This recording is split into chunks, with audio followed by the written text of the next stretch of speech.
ہوا یہ کہ یزید جب امیر بنا نا، دو تین چیزیں ہوتی ہیں جب کسی بندے کو قابو کرنا ہوتا ہے، دو تین چار پانچ چیزیں ایسی ہوتی ہیں جس سے بندہ قابو آتا ہے۔ تو اس نے بھی فوری طور پہ یزید نے دیکھا میرے لیے مسئلہ کیا بن سکتا ہے۔ ولید بن عتبہ اس وقت مدینے کا گورنر تھا۔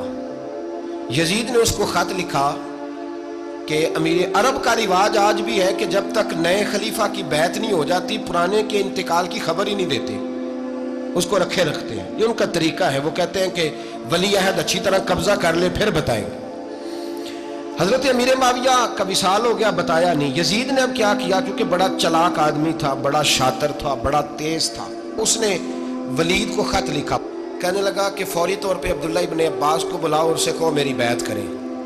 یہ جو بیعت ہوتی تھی نا، یہ بھی سن لے کیا ہوتی تھی، یہ بیعت حلف ہوتا تھا کہ میں اللہ رسول کے نام پہ حلف دیتا ہوں کہ میں یزید کی اطاعت کروں گا، میں اس کے خلاف کوئی بغاوت نہیں کروں گا۔ کوئی یہ بیعت لوگ سمجھتے ہیں کہ بس ہاتھ پکڑنے کا نام بیعت تھا۔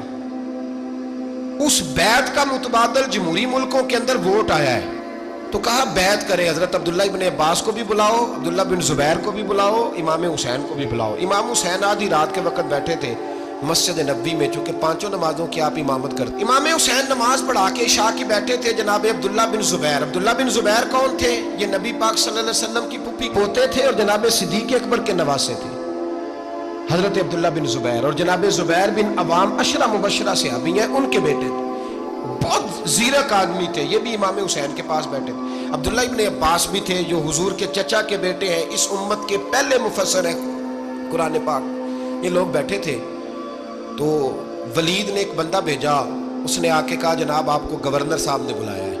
تو عبداللہ بن زبیر کہنے لگے حسین اس وقت بلانے کی بات سمجھ میں نہیں آئی۔ تو امام حسین بڑے بصیرت والے تھے، اللہ نے بصیرت دی تھی، کہنے لگے عبداللہ آپ کو سمجھ نہیں آئی، مجھے سمجھ آ گئی ہے، امیر معاویہ وصال کر گئے، اور یہ ہمیں جو بلایا گیا ہے نا، یہ یزید کی بیعت کے لیے بلایا گیا ہے۔ تو کہا پھر آپ آدھی رات کو نہ جائیں، آپ کے لیے خطرہ ہوگا۔ تو امام حسین فرمانے لگے خطرہ حسین کو نہیں ہوتا۔ نے کہا پھر بھی آپ مہربانی کریں ذرا احتیاط سے جائیں۔ تو جناب عبداللہ ابن زبیر نے، عبداللہ ابن عباس نے 14 بندے نیزے دے کے، تلواریں دے کے امام حسین کے ساتھ بھیجے، اور کہا کہ امام حسین اگر اس نے کوئی غلط ملت بات کی نا، زبردستی بیعت کرنے کا کہا، تو آپ بس کوئی ایک بات اونچی آواز میں کر دینا، یہ سپاہی پیچھے آ جائیں گے۔ امام حسین ان 14 بندوں کو لے کے گورنر ہاؤس پہنچ گئے۔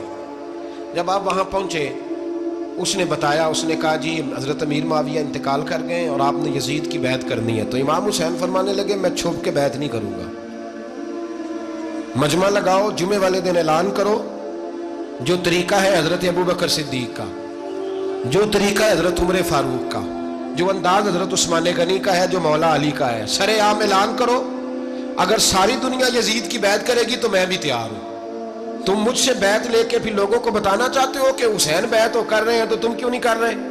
میں عام آدمی نہیں ہوں، لہذا چھپ کے بیعت نہیں کرتا۔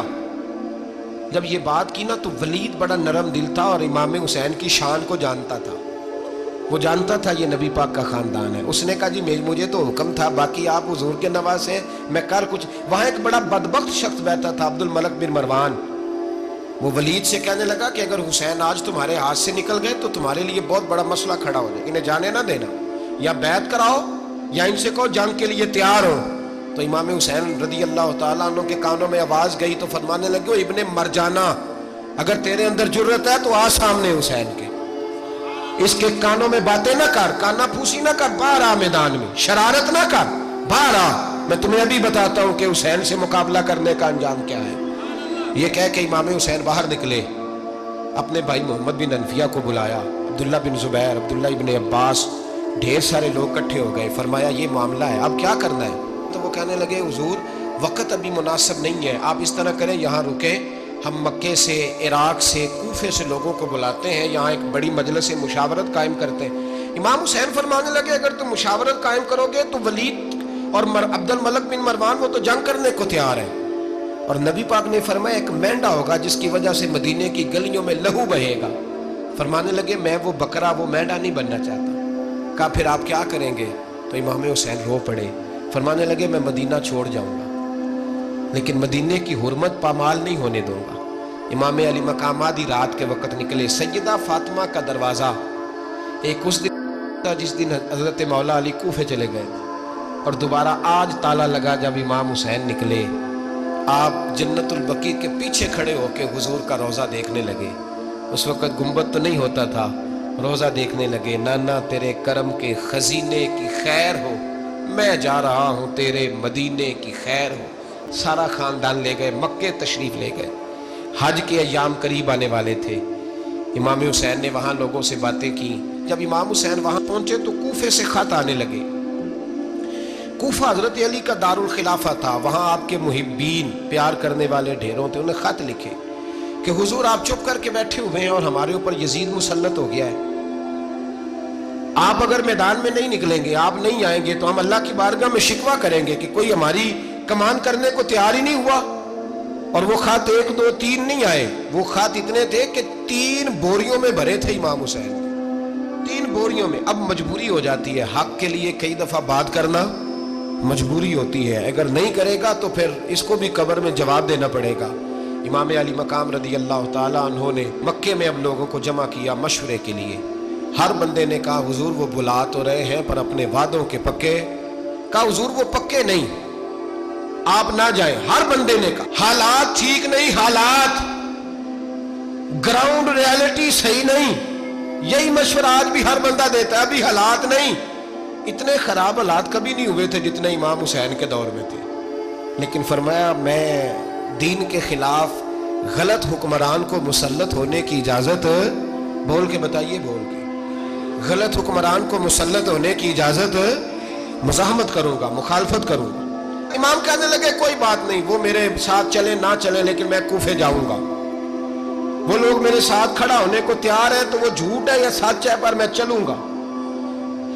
جب امام علی مقام نے اصرار فرمایا تو جو آپ کے قریبی صحابہ کرام کی اولادیں تھی ساری, یہ بھی اب بیماری ہے. کچھ لوگ کہتے ہیں جی صحابہ نہیں ساتھ چلے, تو میں کہتا ہوں اہل بیت نبوت کے تو کل افراد 21 تھے, تو 72 میں باقی اولادیں کس کی تھی؟ وہ ساری صحابہ کی اولادیں تھیں.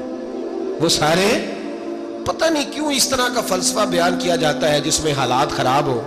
حضرت سیدنا امام علی مقام کو جب بہت زیادہ کہا گیا نا, تو امام حسین رضی اللہ تعالیٰ انہوں نے فرمایا چلو میں ایک کام کرتا ہوں, مسلم بن عقیل کو بھیجتا ہوں. حضرت علی کے بھتیجے ہیں, امام حسین رضی اللہ تعالیٰ عنہ کے چچا کے بیٹے ہیں, حضرت عقیل کے صاحبزادے مسلم بن عقیل. بڑے سمجھدار آدمی تھے, معاملہ فہم تھے, بڑے جری تھے. اتنا زبردست مشورہ کم لوگ دیتے ہیں جتنا حضرت مسلم بن عقیل دیتے تھے. ان کو بھیجا گیا کوفے. اب اس میں بڑی تفصیل ہے, وہ اپنے 2 بچے بھی لے گئے. جب وہ کوفے پہنچے نا تو کوفے پر جناب نعمان بن بشیر کی حکومت تھی.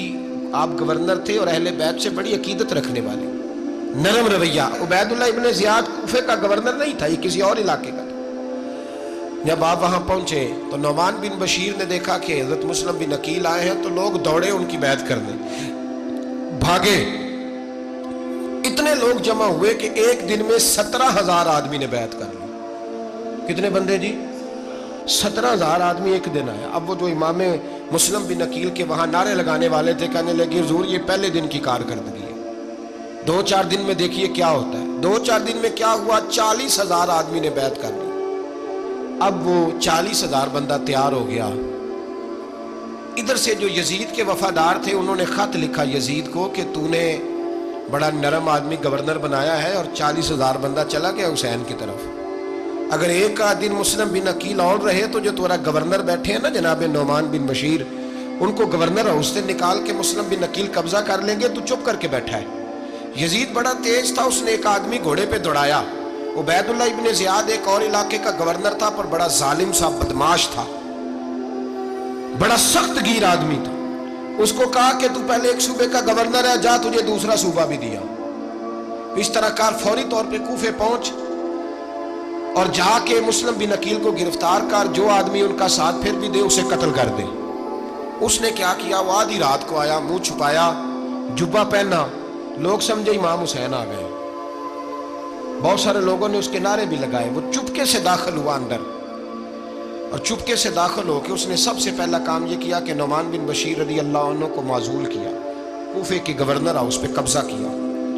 پھر اس نے اسی وقت سوئے ہوئے سرکردہ لوگ, جس طرح ایک گاؤں کا چودھری دوسرے کا محلے میں قبیلوں کے جو لوگ تھے چودھریوں کو بلایا, کچھ کو سزائیں دی, کچھ کو سخت کہا، کچھ کو ان کے عیب گنوائے کہ وہ تمہارا فلانا مسئلہ پھر خراب کر دوں گا، بلیک میل کیا۔ صبح ہونے تک حالات اگر تم نے میرے قابو میں نہ کیے تو یاد رکھنا بڑا مشکل ہوتا ہے حق پہ کھڑا ہونا، بڑی چیزیں لوگوں کو یاد آتی ہیں، اللہ جانتا ہے۔ پہلے کچھ ہوتا ہے، بعد میں معاملہ کچھ ہوتا ہے۔